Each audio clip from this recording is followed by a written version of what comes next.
तव्हां सभिनी खे जुमो मुबारक। मूंखे ॾिसंदड़ तमामु नाज़रीन खे, हिते मौजूदु तमामु हाज़रीन खे महविश कुरैशी तरफ़ां अस्सलाम वालेकुम। अल्हम्दुलिल्लाह सलाम रमज़ान जी ही ट्रांसमिशन जुमे जो ॾींहुं जुमतुल मुबारक, रमज़ानुल मुबारक। अल्हम्दुलिल्लाह हिन ट्रांसमिशन जो आगाज़ ख़ूबसूरत आवाज़ तिलावत क़ुरान पाक सां कयो वियो, जंहिंमें आवाज़ आहे हाफ़िज़ बिलावल सुल्तान साहब जो। ॾाढी ख़ूबसूरत तिलावत क़ुरान पाक अॼु असांजी ट्रांसमिशन में रखी वई ऐं हमेशह ई ॾाढी ख़ूबसूरती सां आगाज़ ट्रांसमिशन जो थींदो आहे। नाज़रीन, अॼु जुमो मुबारक आहे। अॼु रमज़ान शरीफ़ जो पहिरियों जुमो आहे ऐं जॾहिं जुमे जी ॻाल्हि थींदी आहे त तव्हां मां बख़ूबी सुञाणियूं था त हुज़ूर अकरम सल्लल्लाहु अलैहि वसल्लम जो फ़रमान आहे त महीननि में सभिनी खां अफ़ज़ल महीनो रमज़ानुल मुबारक आहे ऐं ॾींहंनि में सभिनी खां अफ़ज़ल ॾींहुं जुमे जो आहे। ऐं अॼु उहो जुमो अल्हम्दुलिल्लाह तव्हांखे ऐं मूंखे नसीब थियो आहे। शुक्र अल्हम्दुलिल्लाह। जुमे जो ॾींहुं जंहिंजे लाइ क़ुरान पाक में फ़रमान आहे, जुमे जो ॾींहुं जंहिंजे लाइ क़ुरान पाक में फ़रमान आहे, जंहिंजो कुझु मफ़हूम मां तव्हांजे साम्हूं पेश करणु चाहियां थी त फ़रमायल कुझु ईअं आहे त जॾहिं जुमे जे ॾींहुं जुमे जी अज़ान थिए त ख़ुदा ताला जे ज़िक्र जी तरफ़, अल्लाह जे ज़िक्र जी तरफ़ वधो ऐं ख़रीदो फ़रोख़्त बंदि करे छॾियो, ख़रीदो फ़रोख़्त तर्क करे छॾियो। जेकॾहिं सम्झो त इहो तव्हांजे हक़ में बहितर आहे, इहो फ़रमाने क़ुरान शरीफ़ आहे, फ़रमाने क़ुरान पाक आहे, अल्लाह जो कलाम आहे, जंहिंमें इहो हुकुम ॾिनो वियो आहे। जुमे जी नमाज़ जेका हर मुसलमान ते फ़र्ज़ु कई वई आहे, किन ते नाहे फ़र्ज़ु कई वई, इंशाअल्लाह पंहिंजे प्रोग्राम जे दौरान उन बाबति बि ॻाल्हाइबो। जुमे जी नमाज़ जंहिंजे लाइ इहो बि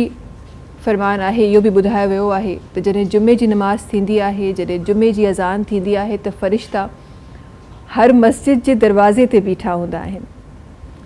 ऐं ॾाढो ख़ूबसूरत बयानु थियल आहे, मां तव्हांजे साम्हूं पेश करणु चाहियां थी त फ़रिश्ता दरवाज़े ते बीठा हूंदा आहिनि ऐं एंट्री जे लाइ हिकु रजिस्टर आहे, जीअं रजिस्टर असां खणंदा आहियूं न, एंट्रीज़ कंदा आहियूं। केरु सुबुह जो 9 वॻे आयो, केरु 9:01 ते, केरु 9:02 ते, केरु हेतिरी देरि पहिरीं, केरु हेतिरी देरि पोइ। फ़रिश्ता उहा हर मुसलमान जेको मस्जिद जी तरफ़ रवाना हूंदो आहे, मस्जिद जो गेट टिपी रहियो हूंदो आहे, फ़रिश्ता उनजी एंट्री करे रहिया हूंदा आहिनि ऐं जेको पहिरीं सिफ़्त जो मुसलमान हूंदो आहे, जेको पहिरीं लाइन जो मुसलमान हूंदो आहे, उनखे कई गुना वधीक किथे मैंशन थियल आहे त हिकु उठ तव्हां अल्लाह जी राह में तव्हां ॾेई छॾियो, एतिरो वधीक तव्हांखे सवाबु मिलंदो आहे। इन उठ जो मफ़हूम किथे मां सम्झण जी कोशिशि कई, छो त ॿुधण जे लाइ इंसानु आहे, इंसानी ज़ात आहे, त ॿुधण जे लाइ इलाही हिकु नंढी हिकु शइ लॻी त उठ, पर हे उठ जो मिसाल उन दौर जो आहे जंहिं दौर में उठ हिकु वॾी शाहाना सवारी हूंदी हुई, जंहिं वटि हूंदो हो उहो शाही माण्हू चवरायो वेंदो हो।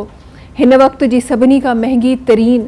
तव्हां BMW खणी छॾियो या ॿी का तव्हां खणी छॾियो, पोर्शे खणी छॾियो, इहे तमामु जेके गाॾियूं आहिनि उन टाइम ते उठ खे इन जी वैल्यू ॾिनी वई हूंदी हुई ऐं तॾहिं इहो उठ जो लफ़्ज़ आयो वियो त सोचो त उन जी जेका क़ीमत आहे उहा तव्हां अल्लाह जी राह में तव्हां ख़ैरियात करे छॾियो, अल्लाह जी राह में तव्हां ॾेई छॾियो। इन जी हैसियत इहा बयानु फ़रमाई वई आहे। अॼु अल्हम्दुलिल्लाह तव्हांखे मूंखे उहो जुमो नसीब थियो आहे, जुमो मुबारक नसीब थियो आहे ऐं रसूल अकरम सल्लल्लाहु अलैहि वसल्लम जो फ़रमान आहे त जेकॾहिं तव्हां हिकु रिवायत मुताबिक़ त जेकॾहिं तव्हां 3 जुमा तव्हां नथा पढ़ो, उहे जुमा जेके तव्हां ते फ़र्ज़ु आहिनि तव्हां नथा पढ़ो, त तव्हांजे दिलुनि ते मोहर लॻाई थी वञे ऐं उहा मोहर बेशक त जॾहिं बि मोहर जो लफ़्ज़ इस्तेमालु थींदो आहे, सूरह बकरा में बि किथे थियल आहे, उहा मोहर ज़ाहिर उहा ख़ुशाइन मोहर न आहे, उहा मोहर इस्लाम जे